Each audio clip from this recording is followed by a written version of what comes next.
Cada um de nós que está neste mundo tenta, de certa forma, descobrir o sentido da sua vida, né? O sentido da sua própria existência.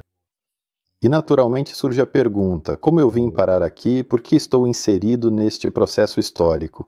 E afinal, o que vai acontecer depois? Eu entrei na universidade, na faculdade de História. Eu estudava História, principalmente me especializava na História, como dizer, da queda do Império Romano. Esse período da queda é, digamos, o século V, e mais ou menos terminava nos altos séculos medievais, ou seja, século XIII e XIV. Esse era o período que me interessava. E além disso, ele é meio romântico. Tem cavaleiros, dragões. Claro, o quanto disso é real já é outra conversa, mas naquela época, naquela idade, era isso que me interessava. Ou seja, sua formação é em história, mas mesmo assim, agora você critica fortemente a história oficial. O que aconteceu por quê? O que aconteceu com você? Afinal, os historiadores oficiais não criticam a história, mas você, pode-se dizer, passou para o outro lado. Como posso dizer? Há muitos problemas na história que os historiadores não querem tocar, não querem discutir. Acho que isso está relacionado a um certo sistema que foi construído acima da própria história. É isso. Assim como na ciência, existem certos dogmas que foram estabelecidos, e de forma alguma você tem o direito de criticar esses dogmas. Porque, claro, se você fizer isso, sua carreira como historiador acaba imediatamente. Por isso, naturalmente, seguem o caminho dessa história oficial. Claro, né? Para ser honesto, há muitas coisas inteligentes ali, muitas coisas que as pessoas deduziram e muita coisa foi escrita. Mas há muitos elementos que simplesmente não se encaixam. Existem certas teorias na história que não são contestadas, é proibido contestá-las. E todas as pessoas que começam a questioná-las são imediatamente excluídas do meio dos historiadores e, naturalmente, não são publicadas. É isso. Mas, claro, muitas dessas questões são muito interessantes. E se você quiser se dedicar a elas, não pode fazê-lo na história oficial. Isso é simplesmente impossível. Posso dar um excelente exemplo de tudo isso. É conhecido por todos. Havia, ou melhor, existiu um historiador notável chamado Thor Heyerdahl. Ele era popular na Rússia, era popular no Ocidente, escreveu muitos livros e descobriu muitas coisas que, digamos, a história tradicional não conseguia revelar. Por exemplo, né, o povoamento das ilhas, digamos, de Páscoa e de outras ilhas polinésias a partir do continente da América do Sul, ele fez isso de forma experimental. Ele também testou a teoria da travessia do Oceano Atlântico usando barcos de papiro e, de certa forma, também fez isso praticamente sozinho. E, no geral, ele era, bem, considerado um verdadeiro queridinho, né? Uma figura bastante popular e admirada por muitos. Isso durou até o momento crucial em que ele apresentou a sua teoria inovadora e bastante controversa, que ele denominou Em Busca de Odin. Essa teoria, que não se configura exatamente como um livro tradicional, mas sim como uma extensa e detalhada coletânea de questões e reflexões aprofundadas, ele tentou arduamente provar que a antiga e rica civilização escandinava teria de fato se originado e vindo da região do Mar de Azov, uma área geográfica que abrange importantes cidades como Mariupol, Azov e Rostov-do-Don, localizadas no leste europeu. É mais ou menos dessa região. E toda essa comunidade científica se voltou contra ele, praticamente o destruíram como pessoa, desacreditaram seu trabalho e até hoje eu verifiquei isso recentemente, essa teoria não avança, ninguém a estuda e todos têm até medo de tocá-la, é isso. Mas a teoria é muito interessante. E é justamente essa estrutura elitista que eu não gosto. E de certa forma é impossível estudar história, porque você só pode estudá-la nas direções que te permitem seguir. E se você encontra algo que não está de acordo, imediatamente te cortam e pronto, sua carreira acaba. Ou seja, você quer ter uma busca livre na história, mas acabou descobrindo que o campo de atuação é bastante limitado. Ele é limitado, sim. E você sabe, né, isso já é uma questão, eu diria, né, uma questão social. Por quem ele é limitado? Afinal, quem são esses historiadores? Como pessoas.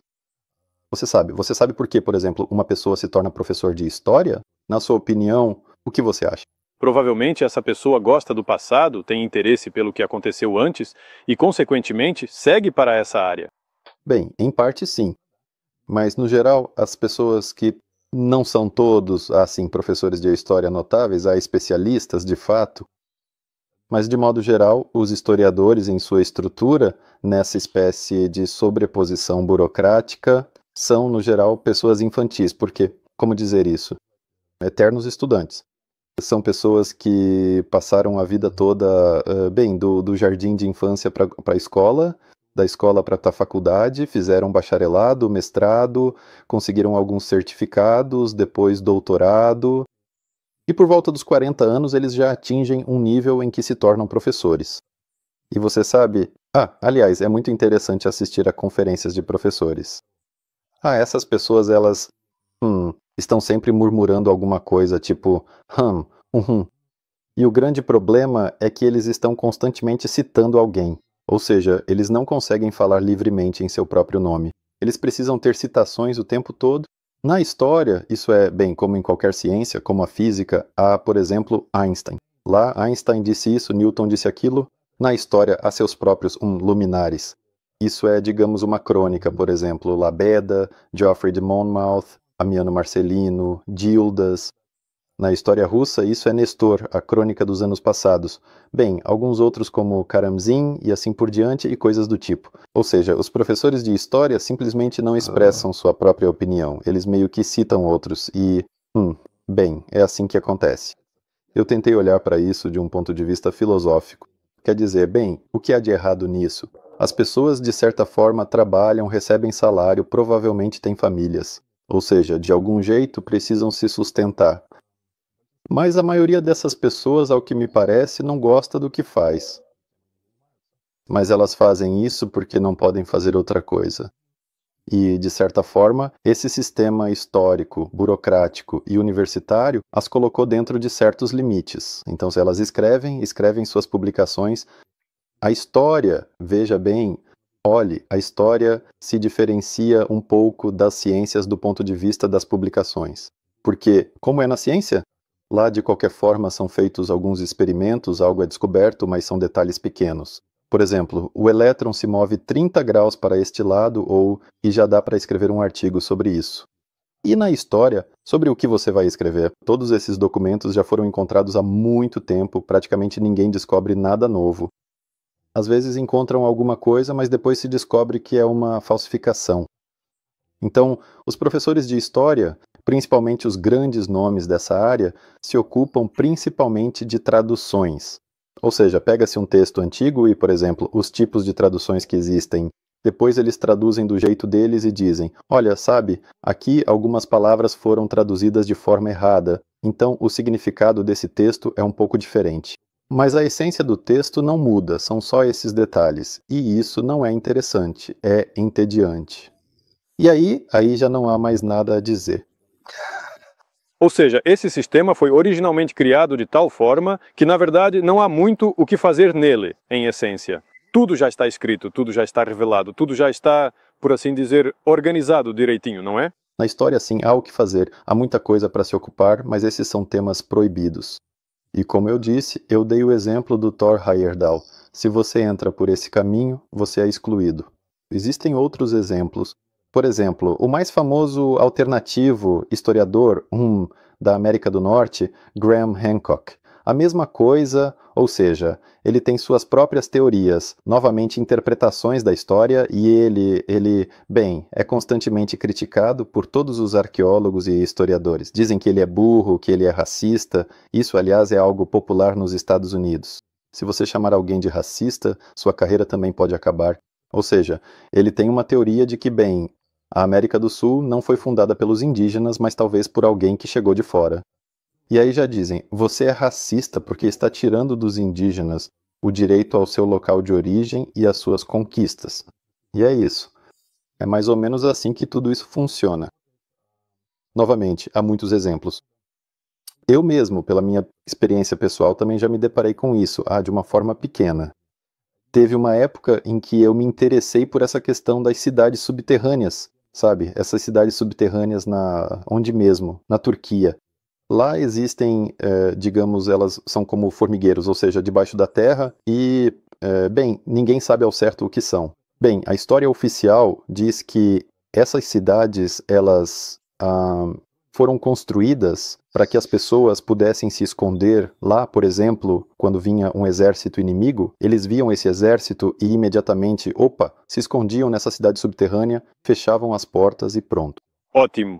Se eu fosse o inimigo, chegaria até os buracos de ventilação, jogaria lá dentro alguma palha em chamas ou algo assim, e eles começariam a sair debaixo da terra. Do ponto de vista militar, isso é uma completa tolice. Ou seja, você não vai conseguir se esconder. Isso é uma completa estupidez. Sim, você sabe, você nem precisa jogar palha aí, embora provavelmente seja mais rápido se você fizer isso. Afinal, é simplesmente possível bloquear todas essas passagens e... Bem, pense por si mesmo, por exemplo, há alguém sentado no subsolo? Bem, quanto tempo dura isso? 5.000 pessoas, certo? Sim. Ou seja, todas essas pessoas precisam de comida. Todas essas pessoas, bem, elas também precisam de um lugar para fazer suas necessidades. Alguém fica doente, bem, vocês entendem, não é? Ou seja, em alguns dias essas pessoas que estão debaixo da terra, nessas cidades das quais praticamente não há saída, elas simplesmente vão se afogar, me desculpe na expressão, no próprio lixo. É isso. E logo vão surgir infecções. Bem, isso é um absurdo. Ou seja, do ponto de vista lógico, isso realmente não faz nenhum sentido. E, enfim, existem esses fóruns onde participam professores de história, arqueólogos, e eles discutem esses temas.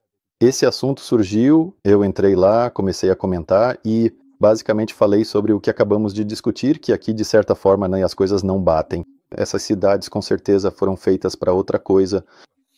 E sabe, as respostas lá foram bem duras.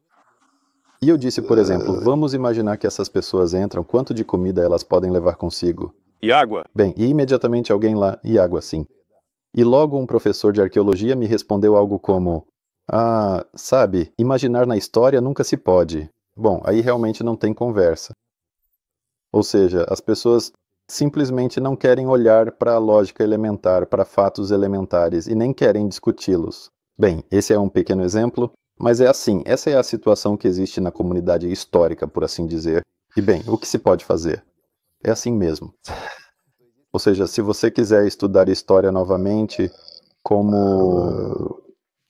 onde essa questão nos interessa, então nos círculos acadêmicos lá não vai ser possível fazer isso especialmente. Acontece que a história é muito rigidamente regulamentada. Existem certos pontos de vista, dogmas, que não podem ser contestados e que devem ser seguidos. Então, basicamente, esse edifício, essa estrutura sistêmica da ciência, da história, já foi construída, provavelmente ali no século XIX, no início do século XX. E desde então ela não muda, certo? Eu simplesmente fiquei curioso, por exemplo, tem um documento, não me lembro o que eu estava assistindo, acho que estava vendo trabalhos... a primeira coisa que vi foram os trabalhos de Santo Agostinho de Hipona. Esse é aquele que escreveu A Cidade de Deus, sua obra mais conhecida. Isso, e o Apocalipse. E eu fiquei curioso, quais são, afinal, os manuscritos mais antigos que temos? Porque ele, digamos, escrevia historicamente, oficialmente, esse homem viveu no século V. Isso. Mas, desde o século V ainda temos documentos? Bem, acontece que eles não sobreviveram. Ou seja, existem alguns documentos, mas eles são datados, do século XIII. Ótimo.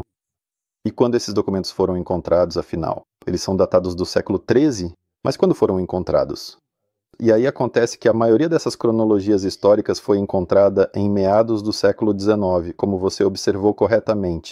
Ou seja, a história e a descoberta deles é sempre a mesma. Quer dizer, alguma biblioteca de algum lugar como Constantinopla, ou na França, ou na Espanha, ou na Itália, alguém estava vasculhando um arquivo e, de repente, encontrou um manuscrito monástico antigo. E então, essa é a história. Aqui, leiam. O mesmo acontece com os mapas históricos antigos, ou seja, existem mapas, eles são datados de uma determinada época, mas, quando eles foram encontrados? Foi ali pela metade do século XIX, mas, de novo, não todos. Existem, sim, documentos que são mais antigos, claro. Mas qual é a conclusão? Que nós não temos provas claras e convincentes da veracidade daquela história que nos é contada. Aqui tem uma coisa sobre a história. A história, como tal, não existe. O que existe é a interpretação da história. Por que a história não existe? Não estávamos lá. Ou seja, nós não sabemos o que aconteceu. Existe uma certa interpretação, e a interpretação dos historiadores oficiais se baseia em, digamos, em certas teorias que eles desenvolveram, certo? Já a dos chamados historiadores alternativos se baseia em outra interpretação. Então acaba acontecendo essa disputa entre interpretações da história. O que realmente aconteceu? Bem, digamos de novo, nós não estávamos lá, nós não podemos saber com certeza. É isso.